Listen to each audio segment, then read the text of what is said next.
Welcome to our series on radome and bumper testing, where we cover everything you need to know about radome testing and the usage of the powerful QAR50. You have probably heard about the QAR50 and the QAR50-R. Let me take a few minutes to explain the differences and the application of each device. So on the slide here, you see on the left-hand side the QAR50 and QAR50-R on the right-hand side. So R doesn't mean the sporty version of the instrument, it just means the instrument that is designed to be robot mountable. So what are the differences?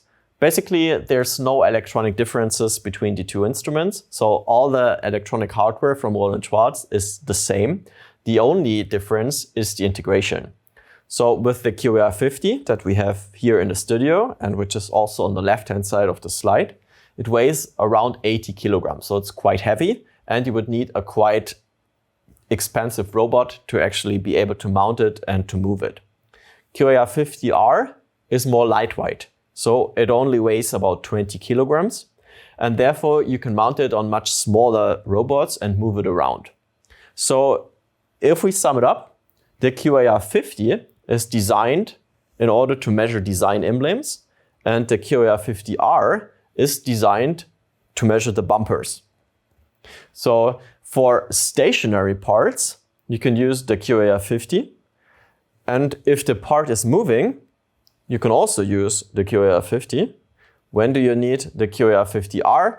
Is when you have a big sample, which you can't easily fit into the QAR50, and you want to move the robot around the bumper in order to reach all the remote positions where you have to measure the radar transparency of the bumper. What are integration examples? How could that look like? So on the very left of the slide, you can see the old QAR being integrated in an end-of-line production tester.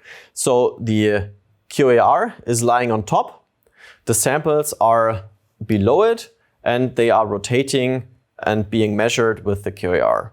The center shows an integration example with the QAR50. We can easily insert the sample from the front. We can perform the measurement and then remove the sample. So that means it's a small sample, we can use the QAR50.